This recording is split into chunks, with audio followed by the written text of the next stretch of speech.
নয় প্রিয়া, চলো প্রিয়া চলো, চলে যায় সাঁওতালি পর্বতে লোর বাস করে। ওই আজি চলো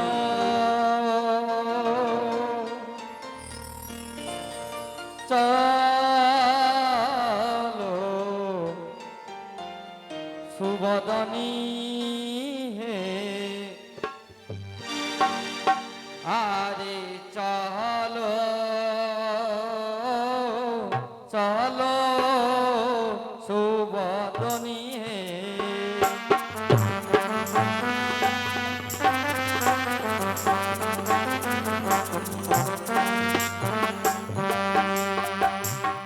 সর মুখেতে হারো দিয়ে লোর বাসর ঘর,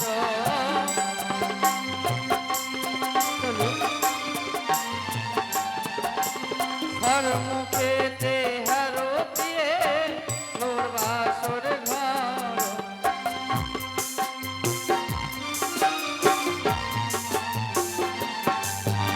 সেই না ঘরে থাকবো মোরা, ওই না দুজনা তে গোয়ারে।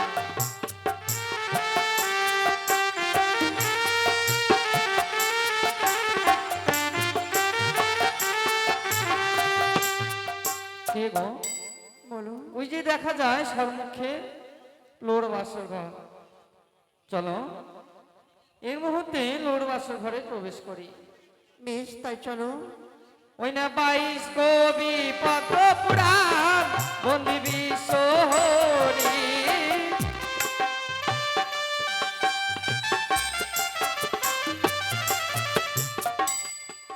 ওই না বাসর ঘরে প্রবেশকালে সবাই মিলে একবার বলো হরি হরি গোয়ারে।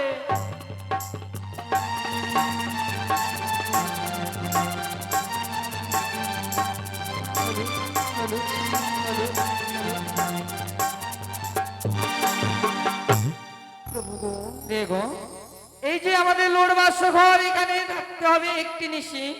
আচ্ছা, এই ঋষি যাপন করতেন বাসরের মাঝে। হ্যাঁ গো, কিন্তু জানো প্রভু, বলো প্রিয়া। এই বাসর ঘর দেখবার পর আমার কিছু কথা মনে পড়ে যায়। এমন কি কথা? আমি তোমায় কিছু বলতে চাইবো, বলো। তবে তুমি কর্ণপাত শোনো, বেশ, আমি বলছি শ্রবণ করো। বলো প্রিয়া। ওই না কোন কালী গো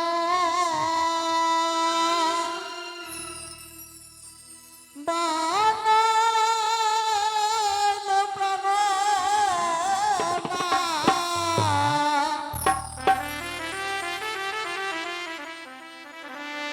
এই না বাসর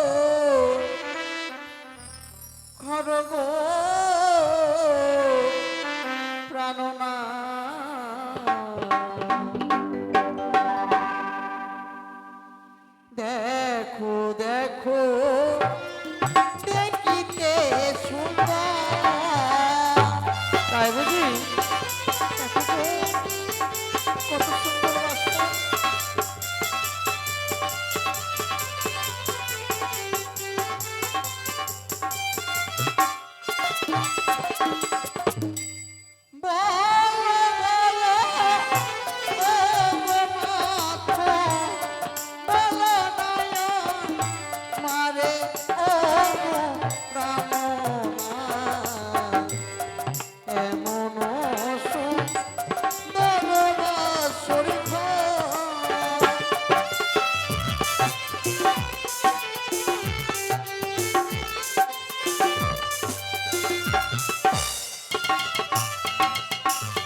বললে?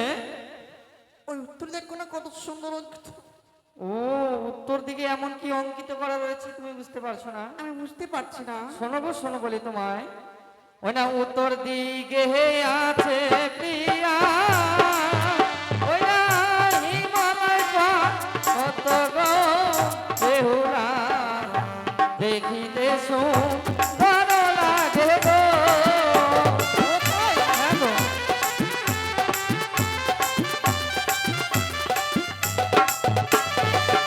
পশ্চিমেতে কিবা অঙ্গ বুঝিতে না পারি, ও গো প্রাণনা এমন সুন্দর বাসর ঘর।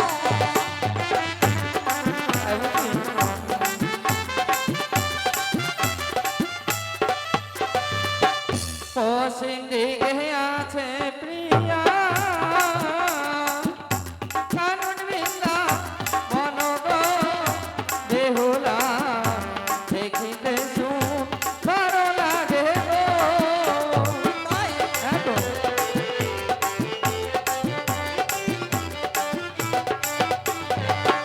দক্ষিণেতে দেখো নাথ কিসেরি অঙ্কন, ও গো প্রাণনা এমন সুন্দর বাসর ঘর।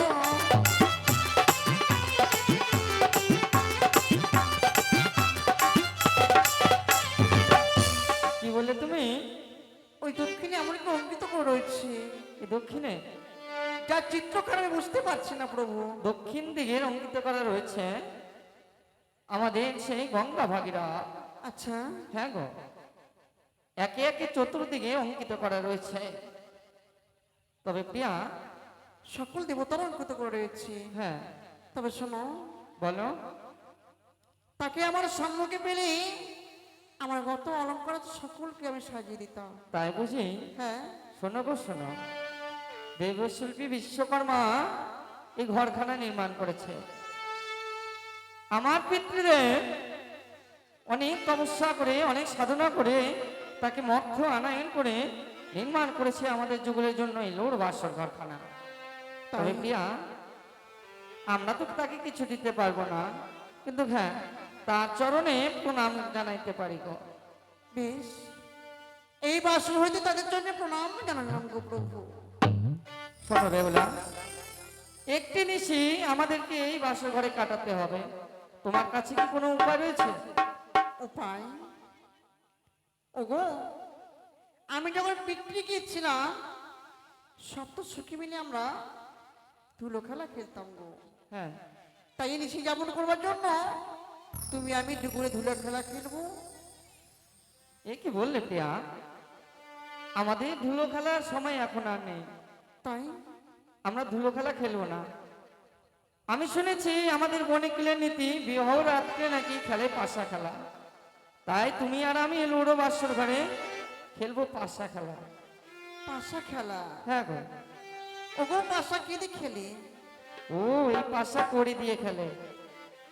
আমি শুনেছি গো, আমার বৌদিরা বলেছে কি খেলাই পণ না রাখলে কিন্তু খেলা মজা হয় না। ঠিকই বলেছ। তবে এই খেলার দুটি দান রয়েছে, আর এই খেলা হারাবাজি আছে। তুমি পাশা খেলবে? শিখিয়ে দিলে খেলবো। ও, শোনো গো শোনো, বলি তোমায় এই পাশায় যদি তুমি হেরে যাও তুমি আমাকে দেবে, আর আমি যদি হেরে যাই তোমাকে দেবো। বেশ বলো। ওই আজ খেলিব খেলিব পাশা, এই না বাসর ঘরে খেলিব খেলিব পাশা, এই না বাসর ঘরে। তাই হ্যাঁ গো।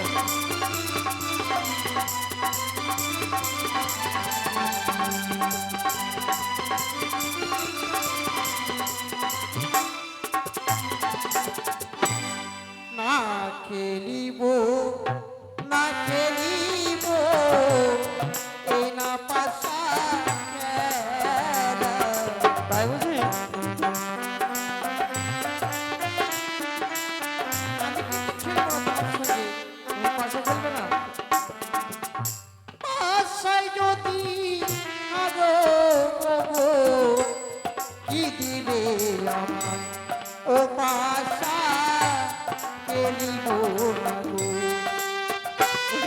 শুক্রিয়া।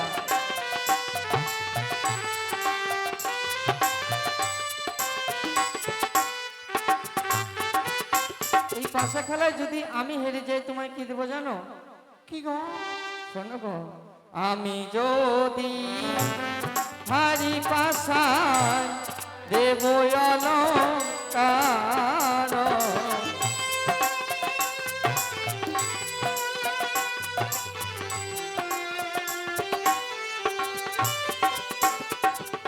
তুমি যদি হারো পিয়ে কে দিবে আমার?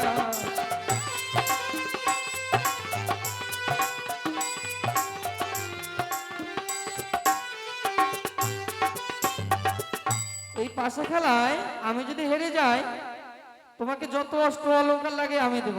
আচ্ছা, আর তুমি যদি হেরে যাও আমায় কি দেবে?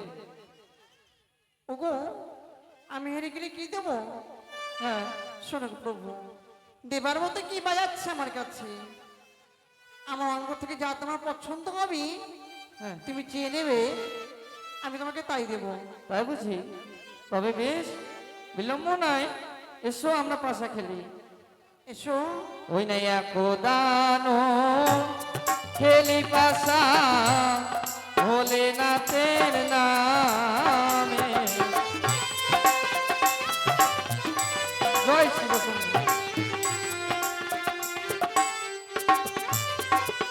আয়ার দুইও দানো খেলি পাশা বাকালির নামে।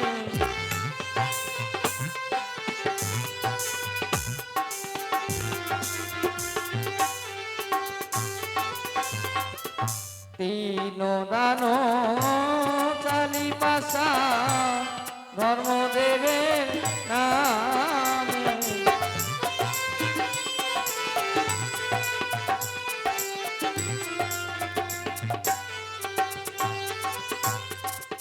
আমি খেলেছি, এবার তুমি খেলো। ও, আমি খেলবো? হ্যাঁ, বেশ। এক দানো চালায় পাশা ধর্ম কর্মের নামে।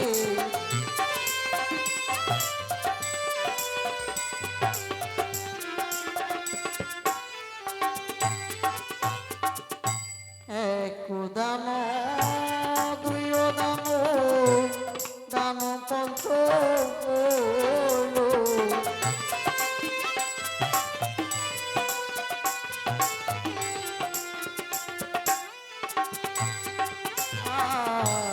সপ্তমদা নেতে আমি হারিয়া গেলাম গো।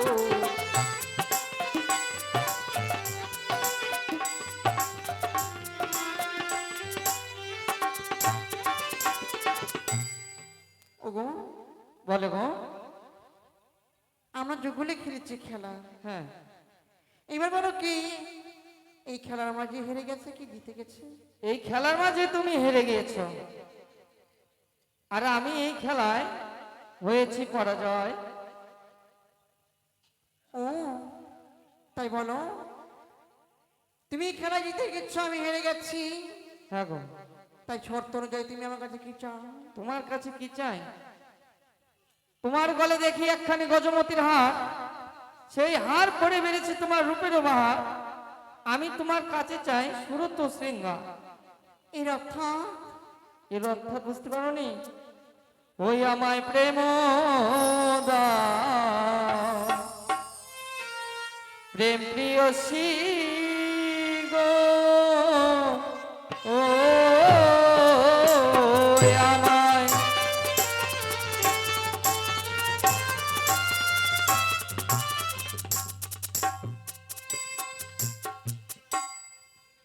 প্রভু, হ্যাঁ গো, এ কি বলছো গো? তোমার আজকে রূপ দেখে আমি পাগল হয়ে গিয়েছি। ছয় ইচ্ছায় দাও আমায় প্রেম আলিঙ্গন। না না প্রভু না, ওই আমায় ছুঁয়ো না।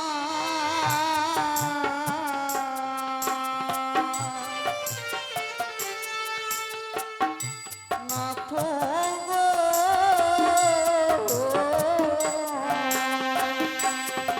কি বলছো? তোমার কোনো কথাই আমি শুনবো না। ও নাথ গো,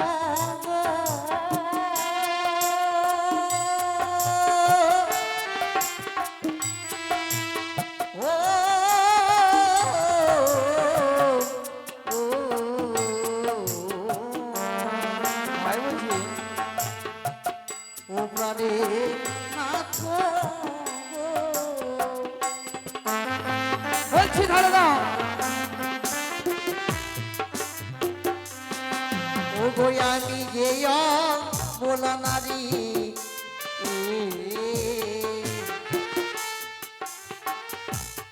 যেমন সোয়াশের চালি,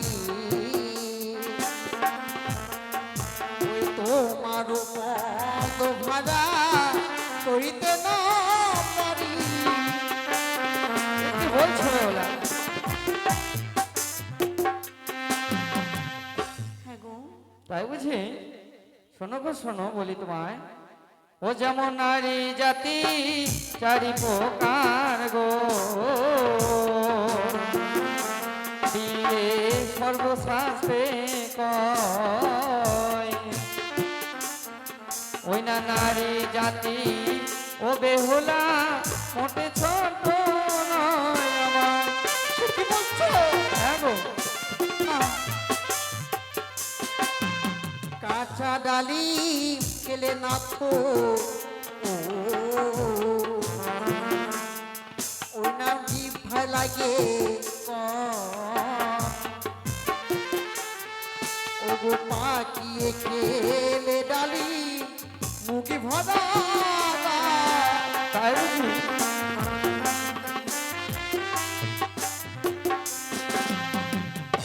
তুমি আমায় প্রেম আলিঙ্গন দিবে না বলে নিজেকে আজকে ফলের সঙ্গে তুলনা করছো। ওই কাঁচা ফলের সঙ্গে আমরা তুলনা করে যাই গো।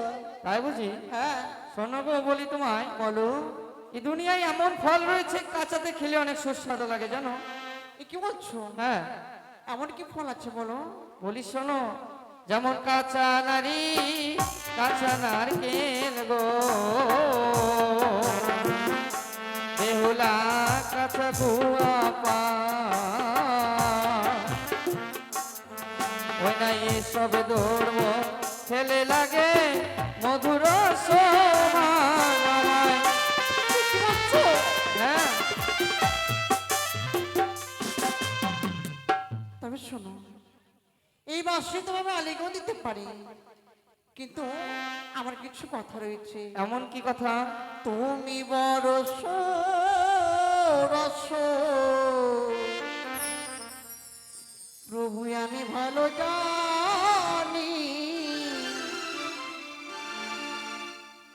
দুইটি তোমায় প্রশ্ন করব, উত্তর বলো তো। তাই বুঝি? হ্যাঁ,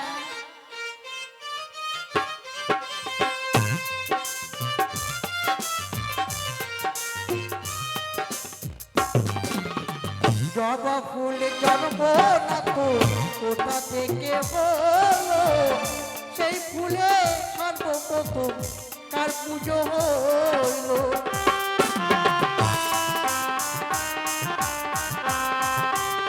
তাই নাকি?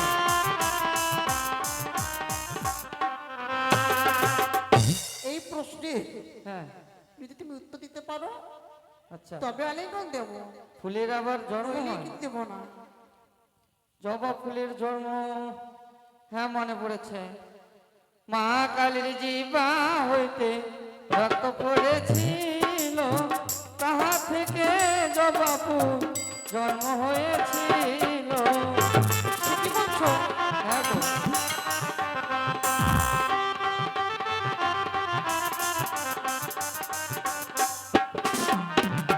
মা কালীর জিহ্বা হইতে রক্ত পড়েছিল মায়ের চরণে, তখন থেকে জবা ফুলের জন্ম হয়েছে। তাই? সেই রক্ত জবা হয়ে সর্বপ্রথম মা কালীর চরণে পুজোর কারণ লাগে। তাই বুঝছি। হ্যাঁ, বলিও গণত আমার প্রাণের নাথ, বলিও গো প্রভু আমার প্রাণের প্রভু,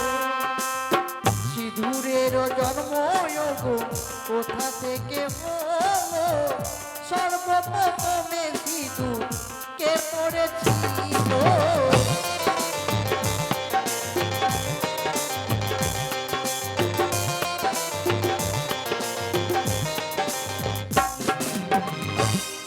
বলো গো। সেদুরে জন্ম হ্যাঁ, শঙ্কচূড়ে নামে দয়তা যে ছিল, তাহা থেকে সিঁদুরে জন্ম হয়েছিল। হ্যাঁ গো।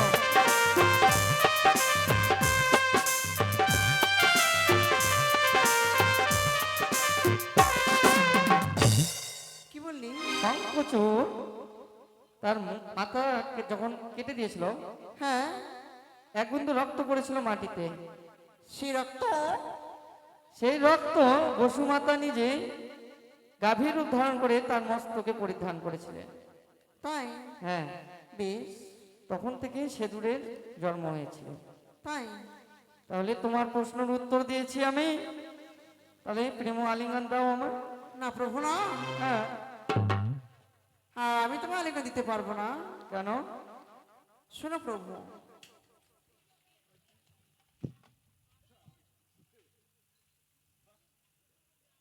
শোনো প্রিয় শোনো, আমি তোমার কাছে আলিঙ্গন চাই না, আমি তোমার পরীক্ষা করলাম। তাই? হ্যাঁ গো। আমি শুনেছি তুমি নাকি সিদ্ধ করেছিলে লোহর কলায়, তার জন্য তোমাকে আমি পরীক্ষা করলাম। তাই কি তাই বলছো? খিদে তৃষ্ণায় প্রাণ আমার পরে হওয়ার পর কিছু রন্ন করে খেয়ে আমার প্রাণ রক্ষা কর। তাই? হ্যাঁ গো। তাই কি বলি জানো? বলো। ও রন্ধ করবালি হে, খিদারে অনলে জ্বলিছে প্রাণ। রন্ধ।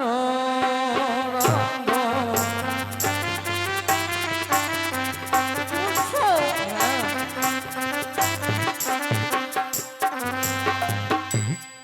ও গো কোথায় পাবো হরিনাথ? তাই বুঝি? ও গো কেমনে রন্ধন করবো?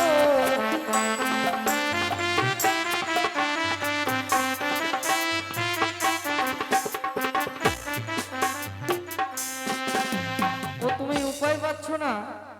আমি কেমন করে রন্ধন করবো? ওই যে চেয়ে দেখো, ওই না মাতৃ অম্বে আছে চাল, ঘটে আছে জল, তাহা দিয়ে রান্না করো বহুলা সুন্দর রন্ধন।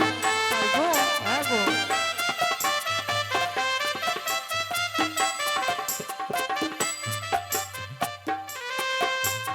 প্রভু, বলো। এই সুন্দর করে তুমি আমায় বলে দিয়েছো, আমি রন্ধন করব, আর তুমি কি করবে? আমি যে বড় ক্লান্ত হয়ে পড়েছি, তুমি রন্ধন করো, আমি কিছুক্ষণ বিশ্রাম করি। তোমার রান্না হয়ে গেলে আমাকে ডাকবে, যুগলে উঠে ভোজন করব। বেশ, আমি তাই করবো গো। বেশ। ও গো এক ভাত পঞ্চব্যাঞ্জন আমি করিলাম বন্ধু।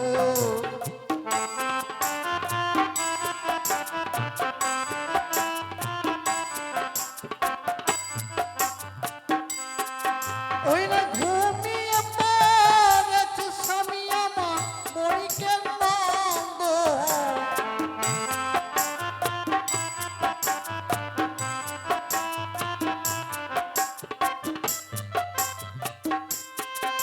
ও গো জাগো জাগো ও প্রাণনা তাকি গে তোমারে।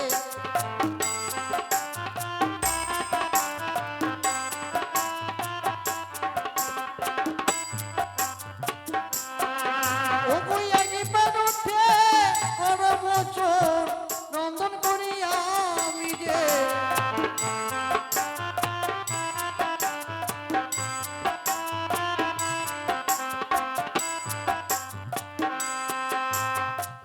এত ডাকে মারা পর যখন স্বামী চৈতন্য পেল না, সকলে কিছু ঢেকে রেখি হস্তরিকাল ধুত করি স্বামীর পদ সেবা করব।